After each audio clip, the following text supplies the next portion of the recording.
A graça e a paz do Senhor Jesus. Bem, vocês já me conhecem, o pessoal aqui de Kikugawa, o salve dos irmãos com a graça e a paz do Senhor, tanto aqui de Kikugawa como das demais igrejas Home Church espalhada pelo Japão.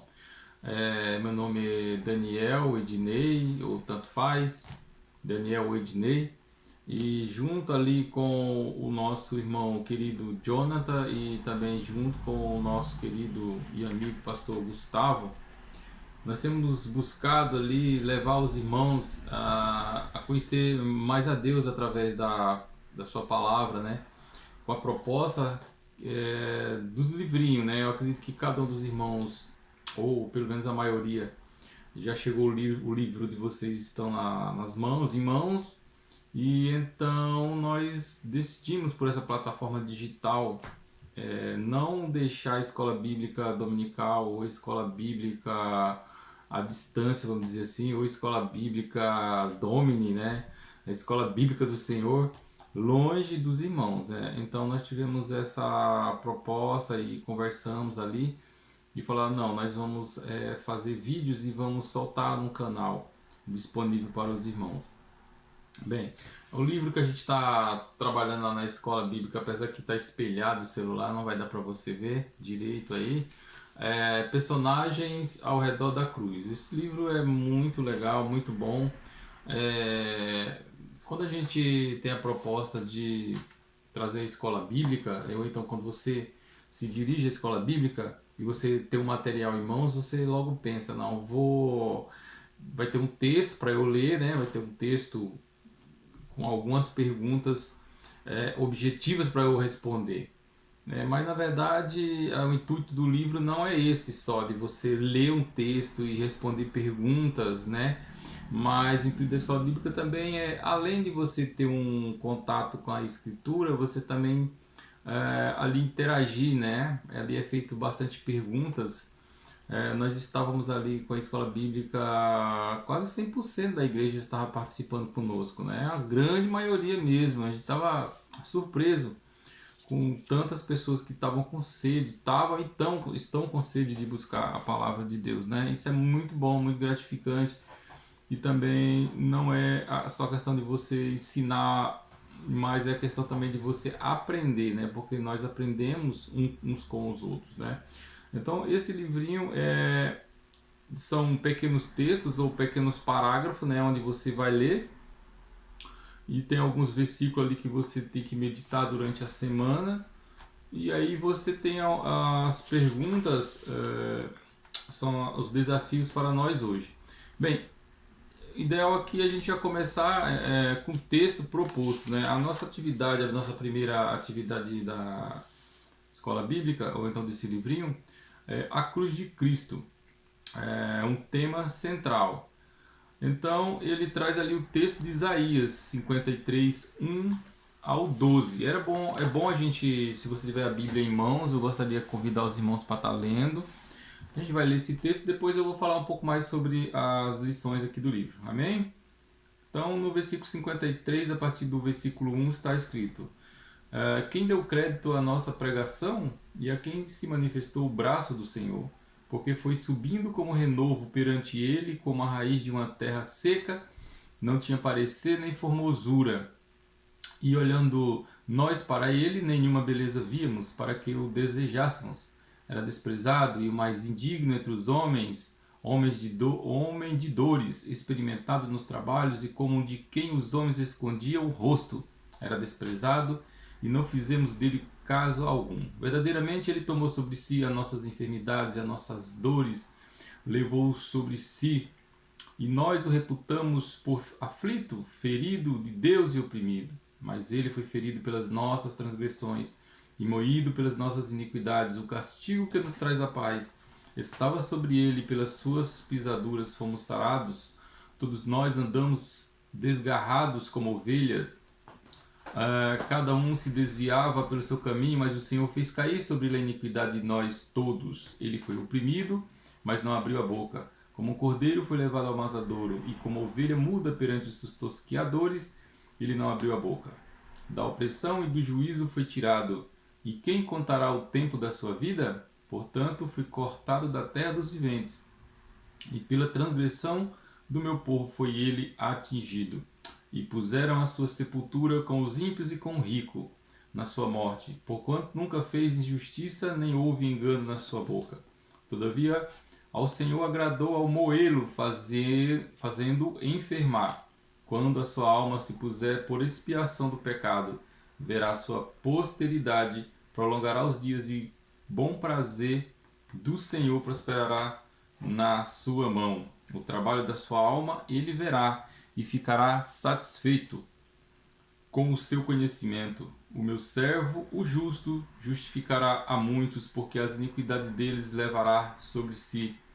Pelo que lhe darei a parte de muitos, e com os poderosos repartirá ele o despojo, porquanto derramou a sua alma na morte e foi contado com os transgressores, mas ele levou sobre si o pecado de muitos e pelos transgressores intercedeu. Amém? Vamos orar um pouquinho? Senhor Deus, Pai amado, Pai querido, Senhor Deus, queremos que o Senhor fale, Senhor Deus, através desse ensino, através da Tua palavra, Senhor Deus, que não possamos ficar apenas em letras, ó Pai, mas que Teu Espírito, Senhor Deus, que vivifica todas as nossas ações, ó Pai, possa falar ao coração de cada um nesta manhã, nesta tarde ou nesta noite, dependendo da hora que for acessado essa aula, em nome de Jesus, amém. Então, irmãos, nós vemos aqui um texto de Isaías, né, que é o tema central dessa mensagem. E então, depois que mais à frente eu falarei um pouco mais sobre essas passagens aqui de Isaías. Geralmente o livro ele começa também, além do tema central, ele tem um versículo chave, né, que é lá em Hebreus 12 e 2, né, 12 versículo 2. E o alvo da lição também é porque o livro ele incentiva nós a vermos a cruz através das pessoas, né? Ele é bem enfático em relacionar isso, né? Porque ele fala assim que não é só o fato de você estudar a doutrina bíblica, né? Porque quando você estuda apenas o fato da doutrina bíblica, ela pode ficar muito técnica, né? Pode ficar uma coisa muito acadêmica.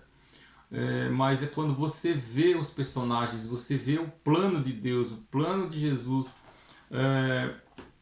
para o homem, de vir e morrer pelos nossos pecados, né? Então ele fala assim que os personagens à luz de Cristo é para que você, através dessas pessoas, né, você visualize que cada ação de Jesus ele teve um significado. Então, depois, o alvo da lição é motivar a aprender com os personagens. Então, motivar para que nós venhamos a aprender através da ação e da ação do homem para Deus, né? No caso ali dos diálogos e da ação, principalmente da ação de Deus, de Jesus, a graça de Jesus para com o homem. Eu sempre falo assim, tem uma leitura da semana que você tem que fazer ali. O ideal seria você estar num lugar calmo, tranquilo, sem barulho, com uma boa iluminação, mas geralmente aqui no Japão, como a nossa vida é muito corrida, eu falo assim, ó, leva o livro pro carro, leva o livro no banheiro, leva o livro, sabe, quando você for no Combine, aonde você for, você leva o livro, leva a tua Bíblia, então a Bíblia digital. Apesar que eu tenho um pouco de restrição, não restrição, mas eu tenho um pouco de cautela com a Bíblia digital, né? Porque é bom que a gente aprenda a manusear a Bíblia, né? Até tava brincando uma vez com um pastor tava brincando uma vez comigo, nós dois brincando, né? Falando assim que ele tinha ido numa igreja e parece que só ele tinha uma Bíblia de papel, o resto era tudo Bíblia digital, né? Foi na igreja mais moderna, né? Mais nova, de jovens, né? Mas é duro que a gente vê muitos irmãos às vezes sem o contato assim, com a Bíblia de papel e até o manuseio fica um pouco difícil, tem que olhar pelo índice para poder conhecer os livros, né?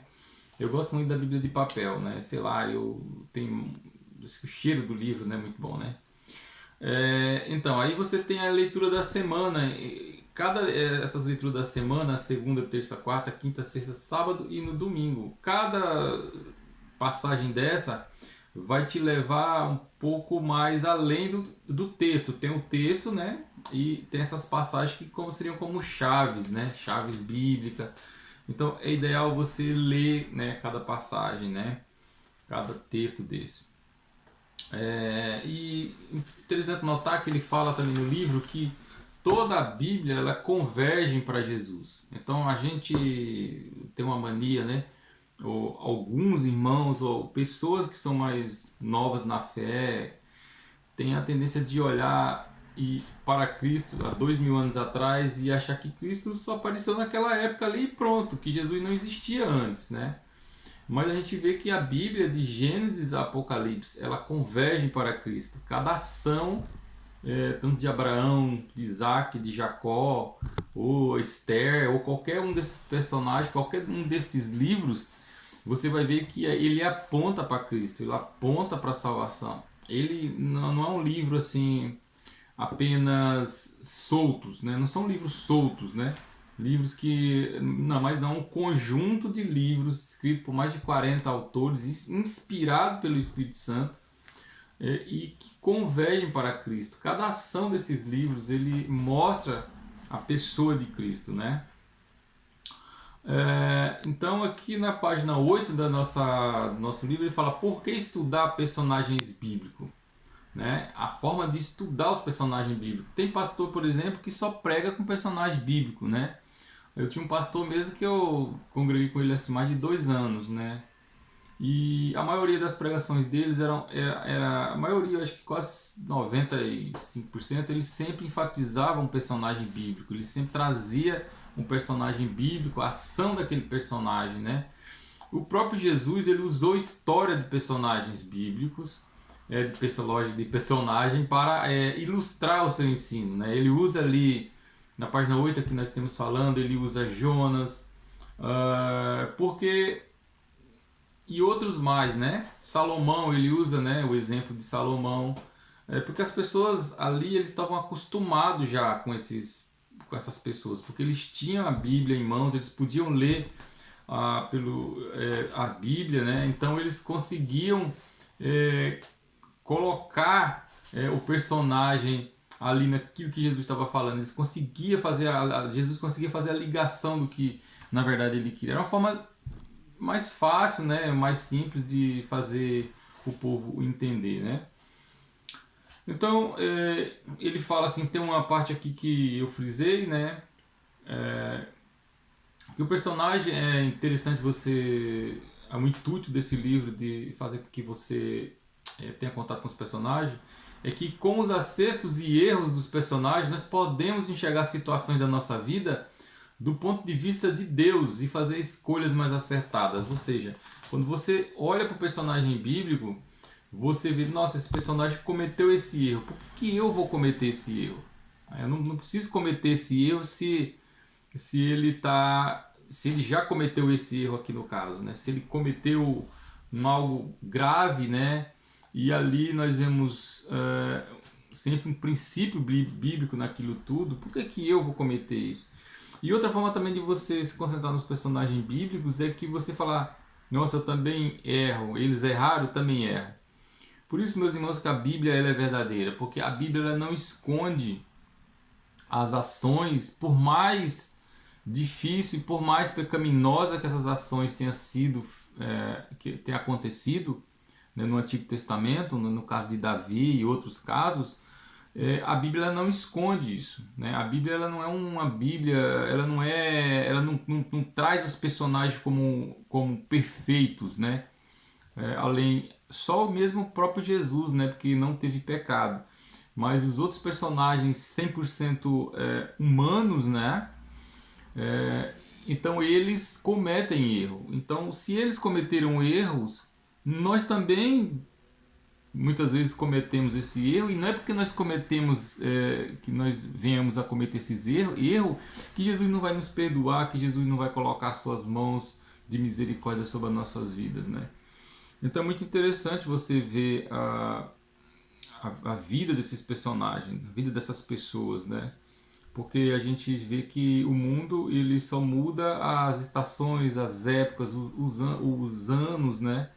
O ser humano ele continua o mesmo, né? Continua sendo o mesmo, mesmo descendente, na verdade, de Adão, né? Então, o desafio para nós hoje o que eu posso, se você pode fazer essa pergunta para você, o livro tem essas paradinhas, né? Ela fala, o desafio para nós hoje, né? Cada tópico ele tem um desafio. O desafio desse primeiro tópico é se colocar no lugar desses personagens e o que eu posso aprender por meio desses erros e o acerto dessas pessoas. Então, o que eu posso aprender sobre o erro desses personagens? Né? Quando nós olhamos para, como eu falei agora há pouco, a vida de Davi, né? O que eu posso aprender sobre o erro, os erros de Davi, né? Como que eu posso aprender sobre os erros de outros personagens? Então eu olho para esses personagens e eu vejo o que nisso? Eu vejo uma humanidade, eu vejo o amor de Cristo sobre eles. Então nós podemos olhar para essas pessoas e entender que nós somos humanos, nós somos falhos e quando nosso irmão peca também contra nós, nós temos que entender, nós temos que ter a misericórdia, o amor de perdoar. Né? Se eu vejo a pessoa pecando, se eu vejo que percebo que algum irmão pecou contra mim, por que eu também não vou perdoar se eu também peco? Mas isso não justifica nós vivemos no pecado, não é isso que eu estou falando, mas é de ter misericórdia mesmo sobre a outra pessoa, né? Sobre o olhar humano, sobre o olhar da humanidade, sobre o olhar de que as pessoas que andavam com o próprio Jesus, os próprios apóstolos, né? Mais na frente a gente vai ver outras atividades relacionadas aos apóstolos, a gente vai ver que eles também cometeram erros, né? Aí, voltando aqui para no tópico 2 sobre o profeta Isaías, né? O autor ele traz os personagens bíblicos ao redor da cruz, mas a gente tem que entender que Isaías não estava ao redor da cruz. Os outros personagens estavam ao redor da cruz, né? Vamos ver aí Pilatos, nós vamos ver Pedro, Judas, mas Isaías não estava ao redor da cruz, mas olhando lá para frente profeticamente, né? 700 anos na frente, à frente, né? Isaías então ele tem ali uma inspiração do próprio Senhor e ele escreve nesses capítulo 53 que nós lemos aqui, ele escreve tudo que iria acontecer com Cristo, né? Principalmente no versículo 6, mas ele foi ferido pelas nossas transgressões e moído pelas nossas iniquidades. Então ele traz ali a visão do que iria acontecer com Jesus. Então, depois que nós saímos do tópico 2, na verdade, tem uns subtópicos, e que fala sobre os servos do Senhor Jesus Cristo ficaria desfigurado. Então, o autor aqui do livrinho, ele pega esse capítulo 53 de Isaías e aí ele começa a colocar tipo versículo a versículo, né? Isaías 52, do 13 ao 15, ele fala: o servo do Senhor Jesus, o servo do Senhor, ou seja, o próprio Jesus Cristo, ficaria desfigurado. Eu aproveitei e coloquei aqui nesses subtópicos, porque não tem no livrinho, eu coloquei, por exemplo, esse 1 aqui, que você vai encontrar essa referência lá em João, do capítulo 19, do 1 a 3. Você vai ver, ou seja, profecias de Isaías se concretizando em Jesus no Novo Testamento. Eu tenho assim eu tenho um estudo que aí depois, se os irmãos quiserem, eu tiro foto aqui e mando para os irmãos, né? Porque eu tenho uma Bíblia aqui de estudo e ela mostra, né, as profecias do Antigo Testamento cumpridas em Cristo. Então ele vai colocar, por exemplo, um livro de Isaías, Crônicas, ou Samuel, ou Números, ou qualquer um outro livro, sendo que ele foram cumpridos em Cristo no Novo Testamento. Então depois, se os irmãos quiserem, eu mando para os irmãos. Então, já falando aqui sobre que Cristo ficaria desfigurado, ele fala sobre a maldade, fala sobre os açoites, ele fala sobre a questão da pena capital, né? Ou seja, a pena principal dos romanos, que era a crucificação. Então Jesus sofreu demais, né, meus irmãos? E o sofrimento, na verdade, de Cristo, até preguei na igreja uns tempo atrás, que Jesus ele tinha toda a autonomia, ele poderia simplesmente falar, não falar, eu vou para a cruz, tudo bem. Mas ele poderia não sentir dor, ele poderia, porque ele era Deus. Era não, ele é Deus, né? Mas ele estava na condição de homem e na condição de Deus, 100% homem e 100% Deus, né? Então ele vai para a cruz, ele poderia falar assim, não, eu não vou sentir dor, né? Ou então ele chegaria na cruz, ficaria lá 1 minuto, 2 minutos crucificado e morreria, né? Falar, já tá bom esse sofrimento. Mas por que que Cristo sofre tanto? Porque na verdade quando a gente olha para o sofrimento de Cristo, a gente percebe o quão grande amor Jesus tinha por nós, tem por nós, né? Na cruz mesmo ele optou, quiseram dar vinagre, né, para ele, porque antigamente quando você tomava o vinagre ele era tipo um tipo de um, como é que se fala? É um anestesiante, né, vamos dizer assim. Então você tomava aquele vinagre e aí que vinha aquela, dava aquela, você não sentiria tantas dores. Então esse tipo de líquido ele era servido, né, para amenizar, né, a tortura que a pessoa sofria. Mas Jesus ele falou, não quero. Ele poderia ter tomado aquilo para amenizar a dor, mas mesmo assim ele não quis. Então a tortura dos romanos qualquer livro de história que você pegar aí você vai ver, eram coisas terríveis, né? Eles colocavam na ponta do chicote, eles colocavam um pedaço de osso, né? Ferro, né? Qualquer coisa que pudesse machucar você na hora que o chicote batesse nas suas costas, aquilo ali arrancava mesmo sangue, né? A gente vê muito claro isso aí naquele filme Paixão de Cristo de Mel Gibson, né? Já no 2 aqui, ele exemplifica Isaías 53, 1 e 3, que aí ele seria desprezado e rejeitado. Aqui ele fala muito sobre Jesus ter sido rejeitado pelos judeus, porque os judeus achavam que o Messias iria vir como Davi, né, no cavalo, sabe, com a espada, matando os inimigos, derrubando os romanos, destruindo, colocando Israel livre do jugo romano, né? Então ele não acreditava que Jesus, manso, tranquilo, só pregando o reino, pregando salvação, arrependimento, falando sobre reinos do céu, que meu reino não é desse mundo, né? Tanta gente brigando por política, né? Jesus falando, meu reino não é desse mundo, eu não estou muito preocupado com isso, eu não estou muito misturado com essas coisas. A gente vê várias passagens, né, onde Jesus não tá nem muito aí com o reino humano, na verdade, porque ele fala que o reino dele não é daqui. Então os judeus não, os judeus estavam totalmente divididos, né, com várias seitas, né, fariseus, saduceus, zelotes, essênios, e já existiam outras várias ramificações do judaísmo, brigando justamente ali, né, para ver quem estava, vamos dizer assim, no melhor lugar político, né, no melhor lugar de comando ali, né. Israel todo, praticamente todo corrompido, onde o sacerdócio, né, onde várias outras funções ali religiosas eram praticamente negociadas, né. Então Jesus ele é praticamente rejeitado ali por aquele povo ali, porque eles não veem Jesus como um salvador, né, que ele queria. Pedro tem até essa Jesus fala até isso em Pedro, né, quando Pedro corta a orelha do soldado, né? Jesus fala assim, se eu quisesse, meu pai mandaria miríades de anjos e tal para me socorrer, para me salvar, né? Mas o caso não era esse. Depois nós vemos no 3 também que o servo do Senhor sofreria castigos e dores intensas por causa do nosso pecado, né? Então, assim, na verdade, quem matou Jesus, né? Tem vários livros de autores para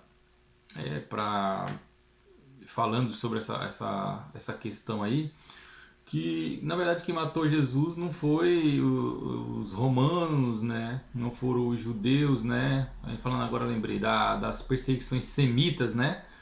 Porque se persegue os semitas, se perseguem os judeus desde a Idade Média, né? A gente acha que os judeus foram perseguidos só aqui na guerra, né? Com o nazismo. Na verdade, os judeus são perseguidos desde a Idade Média, na verdade, né? Então, na verdade, matou Jesus não foi os judeus, não foi o povo semita, né? Os descendentes de Sem, né? Porque quando fala semita é porque são descendentes de Sem, né? Mas na verdade quem matou Jesus foi os nossos pecados, né? Foi o meu, foi o seu pecado que matou Jesus. Então ele sofreu, né? E nós fomos sarados, né? Pela sua morte.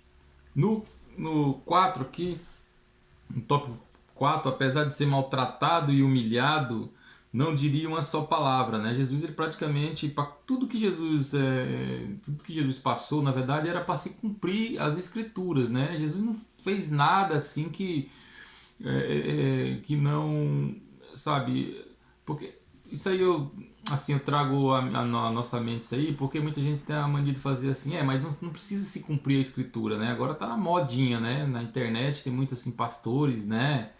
Alguns caras, coach, né? Não sei se é coach, não sei como é que fala isso não. Que eles falam assim, não precisa cumprir a escritura, não precisa você viver a escritura, você tem que viver a Cristo, né? Você é livre para viver Cristo, né? Interessante que o próprio Jesus, sendo filho de Deus, ele cumpriu as escrituras, né? Todos os passos dele sempre foram para cumprir as escrituras, para cumprir aquilo que estava sendo previsto dele, né? Que foram profetizados, né, pelos profetas menores, pelos profetas maiores e nos outros livros, né? Então, apesar de ser maltratado e humilhado, Jesus ele não disse apenas uma só palavra, né? Ele fala que como ovelha muda, ele fugiu dos seus tosqueadores. Como ovelha muda diante dos seus tosqueadores. Desculpa. Então ele ficou mudo. Poderia ter se defendido lá, né, de frente de Pilatos, de frente da multidão. Ele não quis se defender, não precisou disso. Para que se defender, né? Ele estava ciente do que ele estava fazendo ali. Na verdade, ele nasceu, né? Ele veio ao mundo para isso, não para ficar reclamando. E nós, né? Temos abrindo um parênteses aqui sobre a questão da murmuração, né? Será que mesmo sofrendo, mesmo na dificuldade, a gente está murmurando, a gente está falando, sabe? Imagine nós como pais, às vezes falando para nossos filhos, ó filho, faça isso, faça aquilo. E é chato quando o nosso filho murmura, né, e reclama. Mesma coisa, acho que Deus pensa de nós. Estou pedindo para meu filho fazer isso, ou eu estou colocando ele em determinado lugar, estou mudando ele de determinado lugar. E muitas vezes nós estamos pensando o que eu vou ganhar com isso, mas a gente não coloca na nossa mente mais o que Deus quer com isso, o que Ele está querendo que eu perceba, né? Algumas situações que nós estamos sendo levados. Será que Deus não está querendo falar alguma coisa conosco? Isso que a gente tem que pensar. Então, nós temos murmurado muito, sabe? E agradecido pouco a Deus, murmurado demais, sabe, meus irmãos? Eu tenho muitos anos aí que eu tenho me policiado e vigiado sobre essa questão da murmuração, sabe? Jesus mesmo, em toda dificuldade, ali na cruz, ele estava preocupado com Pedro, estava preocupado com a mãe dele, né? Ele estava preocupado com os dois, praticamente com os dois malfeitores que estavam na cruz, e ainda tem tempo ali de conversar com eles. Imagina você se contorcendo de dor, com toda dificuldade, e você ainda se preocupar com esses detalhes, né?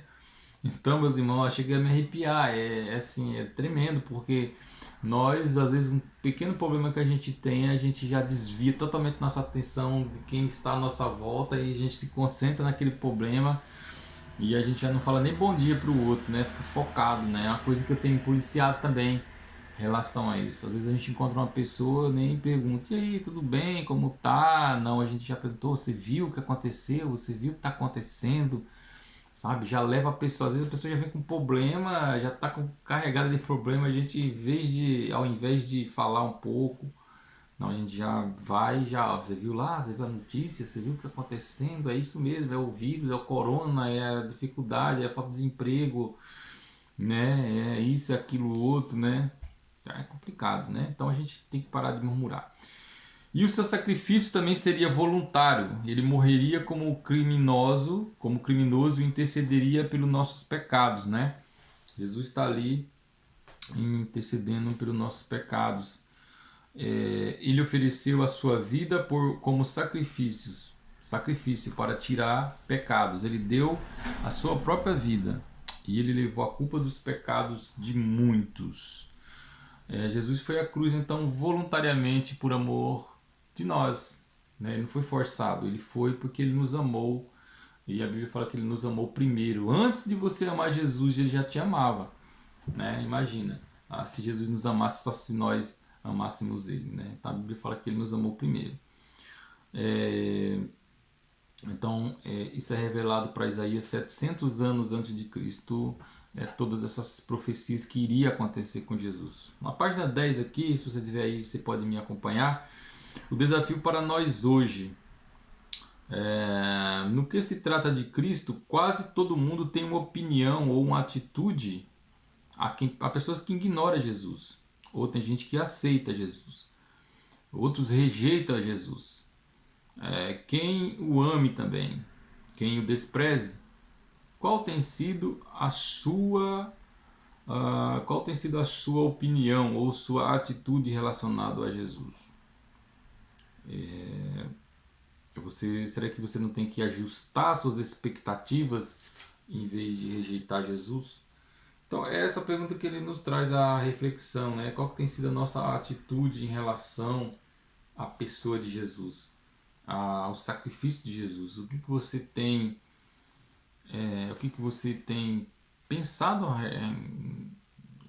em relação a isso? Você acha que Jesus, você rejeita ele, ou você só gosta de Jesus quando ele te dá algo, ou quando você consegue algo, ou quando as coisas vão e vai tudo bem, né? Nosso amor por Jesus não depende da circunstância, né? Tem até uma musiquinha que fala: não olha as circunstâncias, não, não, não. Olha o seu amor, seu grande amor, não me prendo por vista, alegre sou. Sou dessa época aí, hein? Bem antiga essa música. Acho que alguém só ler uma voz mais bonita, né? Seria legal. Bem, os evangelhos e a salvação. No tópico 3 nós temos o evangelho e a salvação. Os 4 evangelhos estão ricos em informação. Várias informações há no evangelho. Cada evangelista, ele tinha um público-alvo. A gente está lendo o evangelho e fala assim: não, mas eu já vi isso aqui no outro evangelho. Realmente, são os evangelhos sinóticos, né? Sinóticos. Os evangelhos, os 3, né? Mateus, Marcos e Lucas. Então são evangelhos que eles têm coisas parecidas, ou seja, é uma história, aí eles dão o detalhe, aí o outro tem a mesma história com outros detalhes, né? É como se lógico, tivesse 3, 4 pessoas vendo um fato, né? Você vai observar um fato, às vezes você vai ver um exemplo, às vezes você vai ver a pessoa estava com a roupa azul, né? Mas você não viu, aí o outro não viu que estava com a camisa azul, viu que estava com a camisa vermelha. O outro viu que estava com a camisa verde. Então cada um colocou no seu texto algo que viu, né? Então esses 3 livros se completam, né? Na verdade, eles são bem assim, bem parecidos, né? E cada um deles tem um objetivo, né? Por exemplo, Mateus, ele é um livro, praticamente um livro escrito para judeu, né? O próprio Mateus que escreveu, dada a autoria a Mateus. E Mateus era judeu, cobrador de impostos, que se converteu. Então já começa ali com a genealogia de Jesus, né? Ali você vê a genealogia de Jesus, né? Porque o judeu ele se concentrava muito nessa questão, né? Então nós vemos que cada evangelho desse ele traz uma linguagem para aquele povo que vai ler aquele evangelho, né? Então depois nós temos o evangelho de Marcos, que alguns estudiosos acreditam que Marcos seja o primeiro evangelho, né? E não o Mateus, Marcos o segundo, né? No caso. Mas Marcos seria o primeiro evangelho que foi escrito. E Marcos então escreve esse evangelho, que Marcos também não era discípulo de Jesus, ele não andou com Jesus, né? Mateus sim, mas Marcos não. Então Marcos escreve esse evangelho, né? Praticamente depois de 60 anos depois da morte de Cristo, né? No ano 60, se não me engano. Eu não estou bem certo aqui, vocês irmãos me perdoem, depois vocês podem pesquisar melhor isso aí. Vários detalhes que a gente está falando aqui, é bom que os irmãos se atentem e pesquisem na internet, né? Às vezes, esse é o intuito da escola bíblica, né? É você trazer informação e você trazer, oh, irmão, eu vi lá, é mesmo, é aquela data que você falou. Então, não, não é aquela data. É legal, é isso que eu tô falando. Que eu e você, nós aprendemos junto. Né? É o professor que aprende com o aluno que aprende com o professor. E é assim que funciona a questão do aprendizado. São feitos pontes, né? Então, depois nós temos Marcos, que é o evangelho para os romanos, né? Marcos escreve, então, para romanos, e Marcos coloca Jesus ali, né, como servo, né? Ele tipifica, vamos dizer, né? Um exemplo. Tipifica Jesus ali como servo, né? Em Marcos 10:45, né? É que Jesus veio para servir da sua vida em resgate de muitos. Ele não veio ser servido, ele veio servir. Então Marcos mostra Jesus como servo. Depois nós temos o evangelho de Lucas, né? Que Lucas ele é um historiador, na verdade, também não andou com Jesus, mas ele é um historiador. E ele escreve com muita precisão mesmo o evangelho de Lucas e Atos, né, dos apóstolos, né? Que alguns falam que pode ser chamado Atos do Espírito Santo, né? Porque a gente vê um poder ali, o Espírito Santo agindo, não que ele não tenha agido desde o Antigo Testamento, né? O Espírito Santo ele age, desde antes da fundação do mundo, né? Mas ele, em Atos, a gente vê uma coisa bem forte, né? Relacionada à ação do Espírito Santo. Então nós vemos ali que Lucas escreve então para os gregos. Ele era um médico e ele é um historiador muito bom escritor. E então ele escreve esse livro aí. Lucas então ele destaca que Jesus veio salvar os desprezados, como os samaritanos, por exemplo, né? Então os samaritanos eram um povo desprezado pelos próprios judeus. Por quê? Porque os samaritanos ele eram misturados, vamos dizer assim. Os judeus não gostavam de samaritano, porque os samaritanos eles eram misturados. Porque você lembra ali de Jeremias, quando o povo é levado cativo para a Babilônia, né? Então eles levam os jovens, né? E aí ele leva ali Daniel, Sadraque, Mesaque, Abednego, né? Aquele pessoal todo ali. Então eles levam os jovens, né? E aí então eles deixam em Jerusalém o pessoal mais de idade, o pessoal mais velho, né? Chegam alguns historiadores. E com o tempo essas terras ali em Jerusalém, né? As terras de toda a Judéia ali, elas são invadidas aos poucos, né? E aí vai juntando vários povos de aquele povo lá que brigava muito com Israel. E então esse povo eles vão se misturando com os judeus, né? Porque os judeus não estão presentes ali, eles ficam praticamente 60 anos afastados daquela terra, e quando eles retornam, tem um povo misturado, miscigenado, um pessoal que mistura a prática judaica com as outras práticas, né?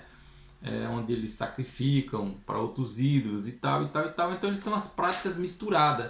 Então os judeus eles não gostam de jeito nenhum de samaritano, eles não se dava com samaritano, né?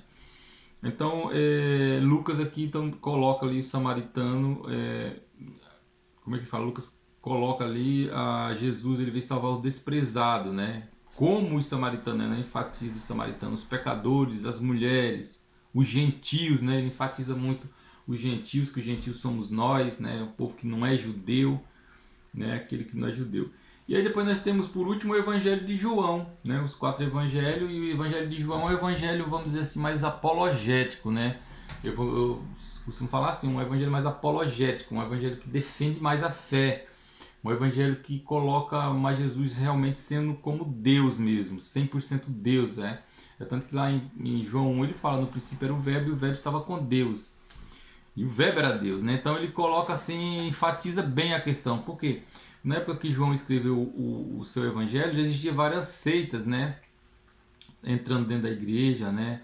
Se misturando e com outros ensinamentos sobre a pessoa de Jesus, né? Jesus era 100% Deus, era 100% homem, como que era? Então várias, né? E principalmente o gnosticismo que ainda está em voga na nossa época, né? Está retornando, né? Tem alguns pontinhos aí de estudo de gnosticismo. Então assim, o gnosticismo era muito forte. E então João então escreve um livro assim, tratando muito da deidade de Jesus, que Jesus realmente era Deus e é Deus, né? Então as pessoas perguntam, quando eu começo a ler, se converti há pouco tempo, quais os livros que eu leio? Eu falo, leia o João, né? Que é um livro assim, nesse sentido, trata muito a pessoa de Jesus. E Gênesis, né? Você pode fazer intercalar entre Gênesis e João, tá? Fica legal, porque aí você pode ler um capítulo por dia, um capítulo de João, um capítulo de Gênesis. E no final aqui ele fala o desafio para nós hoje. Você já investiu na leitura, na meditação e no estudo dos evangelhos a fim de buscar conhecer mais sobre o Salvador e o Senhor da sua vida? Como que está o seu investimento? Não quero saber do seu investimento nas ações não, tá? Não quero saber do seu investimento no banco, do seu investimento... Sabe, porque às vezes você vai na fábrica, tem pessoas falando, o dólar hoje está tanto, o dólar está tanto, tá assado, tá não sei o que, o dólar é isso, a pólice não sei o que, eu vou investir não sei na onde, tem um... Sabe?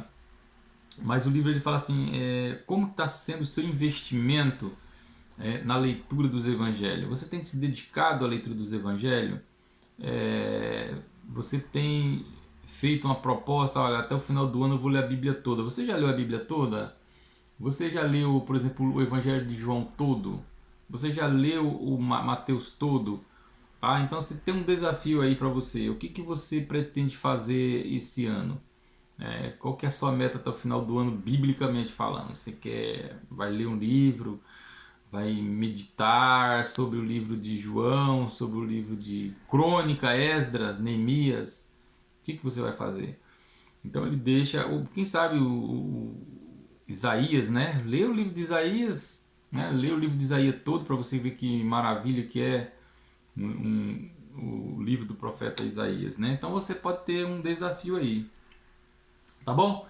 Então, meus irmãos, eu espero que eu tenha auxiliado vocês de alguma forma, né? Perdoe aí alguma coisa, eu poderia acrescentar mais alguma coisa para os irmãos. Na verdade, eu gosto mesmo de interagir com o povo, sabe? Eu gosto mesmo de estar junto do povo, de estar dando aula, ou então de estar vendo olho no olho. Mas eu acredito que a ferramenta que nós temos nesse momento é essa. Eu preciso aprender a mexer melhor nisso aí, nessas ferramentas digitais. Há alguns recursos digitais melhor, uma música de fundo, né? Colocar algumas coisas aí. Os irmãos me perdoem nesse sentido, né? Então a gente vai encerrar aqui, tá? E tem a conclusão aqui da lição, da primeira lição. A segunda lição aqui em Judas, provavelmente é o irmão Jonas que irá dar, tá bem? Vai estar na nossa página aí. Mas aqui para concluir, que privilégio sermos salvos por aquele que nos amou, a ponto de entregar sua vida por nós. Você está preparado para embarcar no estudo daquele precioso dia em que Cristo livremente se entregou para sofrer em nosso lugar? Você está preparado para ler esse livro, preparado para investir um tempo de leitura nesse livrinho aqui? Se você não tiver esse livrinho aqui, procure o pastor Gustavo, procure o pastor Vitor, nosso querido pastor Vitor, um abraço. Procure, né? Me procure também no Facebook, me adicione lá no Facebook, Ednei Daniel, né? Na página aqui da igreja, nós estamos ali na página da igreja de Kikugawa, né? E o que eu puder auxiliar os irmãos, eu também estou à disposição, tá? E também tem a questão do estudo que eu falei para os irmãos aqui, ó, relacionado às profecias. Se você quiser, eu tiro foto, mando para você.